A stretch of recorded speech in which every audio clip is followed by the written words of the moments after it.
The first thing I remember is the sound. One long, unbroken tone cutting through the room like a blade. It didn't fade. It didn't tremble. It just held steady, final, absolute. And in that moment, everything I thought I knew about life ended. My chest had stopped rising, my heart had stopped fighting, and the world I had lived in slipped away like a dream I could no longer hold on to. But what came next? What came next was not darkness. It was revelation. It was terror. It was truth so heavy, so undeniable, that even now, speaking it feels like reopening a door I was never meant to walk through again. Because when I died, I was shown 5 kingdoms, 5 powers, 5 systems, and I was told they would fall.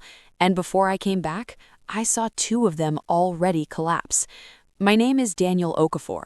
I was 42 years old when it happened. A father of 3, a businessman, a man grounded in what I could see, touch, and control. I didn't believe in visions. I didn't chase prophecy.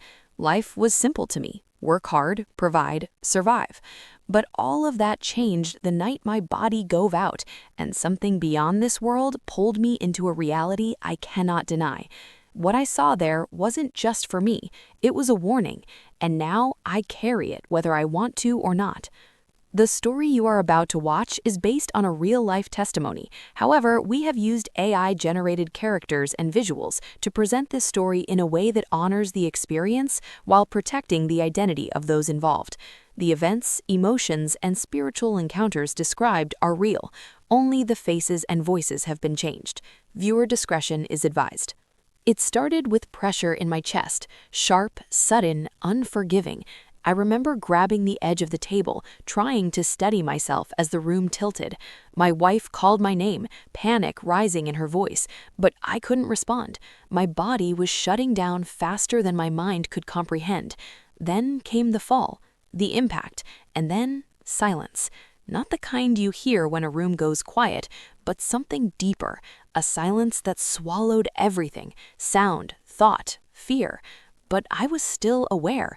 I rose, or at least it felt like rising, out of my body, watching the chaos unfold below me, my wife screaming, my children crying, neighbors rushing in, and then, like a veil being pulled, that scene disappeared. I was somewhere else entirely. The space around me wasn't empty, but it wasn't physical either. It felt alive, responsive, aware of me in a way I couldn't explain. Then the light came, not from a source, but as if the entire existence around me had become light itself. It wasn't blinding, it was knowing. It saw me, completely.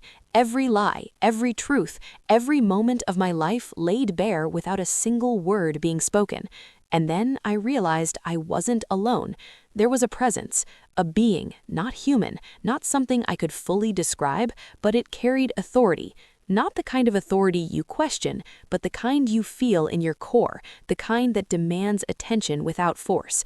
It didn't speak with a voice, yet I understood it clearly. It said, "You have been brought here to see what is coming." Before I could react, the space shifted. What unfolded before me was like standing above the world itself, but not as we see it. I wasn't looking at countries or cities. I was looking at systems, structures that governed humanity, forces that shaped how people lived, thought, and survived. And they were called kingdoms. The first kingdom I was shown was vast and glittering. It pulsed with movement, money flowing, deals being made, power exchanging hands at a speed I couldn't comprehend. It felt strong, untouchable, like it had always existed and always would. But then I saw cracks, small at first, hidden, then spreading. Greed turned into instability, trust turned into fear, and suddenly it collapsed, not slowly, but violently.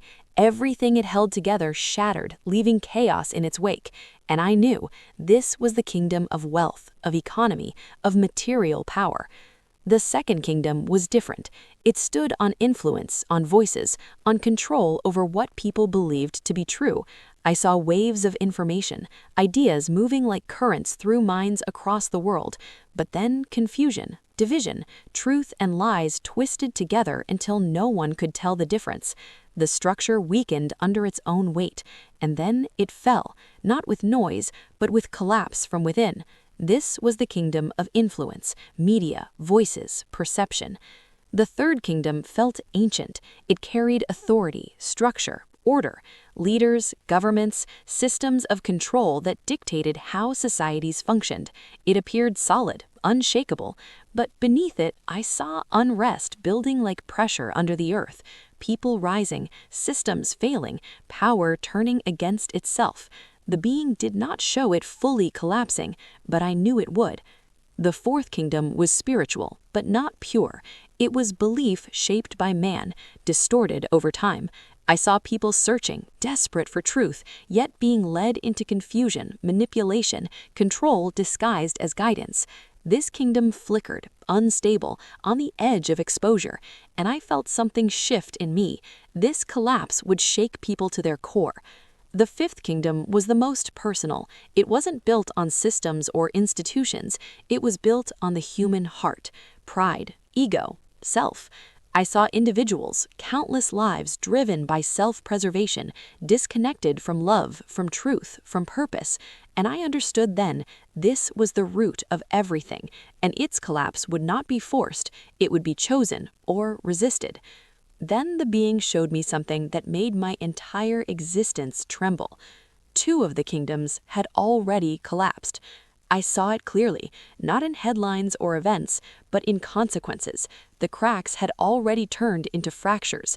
The collapse had begun, even if the world hadn't fully recognized it yet.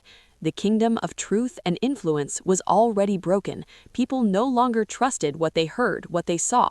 And the kingdom of stability in wealth had already begun to fall, systems weakening, foundations no longer secure. And then the message came stronger than anything before it. This is not shown to create fear. It is shown so that those who see will understand. What is built on illusion will not stand. What is rooted in truth will remain. I wanted to ask questions. I wanted to understand more, but I couldn't, because suddenly I was being pulled back, violently. The light collapsed, the space disappeared, and I slammed back into my body with a gasp that felt like drowning and breathing at the same time. My chest burned, my lungs fought for air, voices rushed back in, shouting, crying, calling my name. I was alive again, but I was not the same.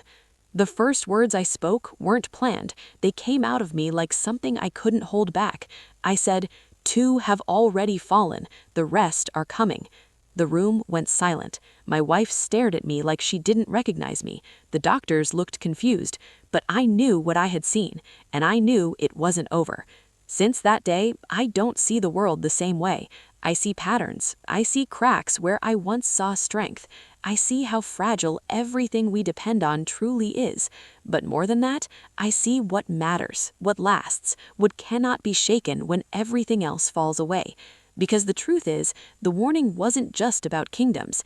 It was about us, about what we build our lives on, about what we trust, what we chase, what we believe will never fail. So I ask you this, if everything you rely on began to collapse, what would still stand in your life? What is real enough, strong enough, true enough to remain when everything else falls away? If this story has stirred something in you, don't ignore it. Reflect on it. Share your thoughts in the comments. And if you want more stories that challenge what you think you know about life and what comes after, make sure you like this video and subscribe, because some warnings aren't meant to scare us, they're meant to wake us up.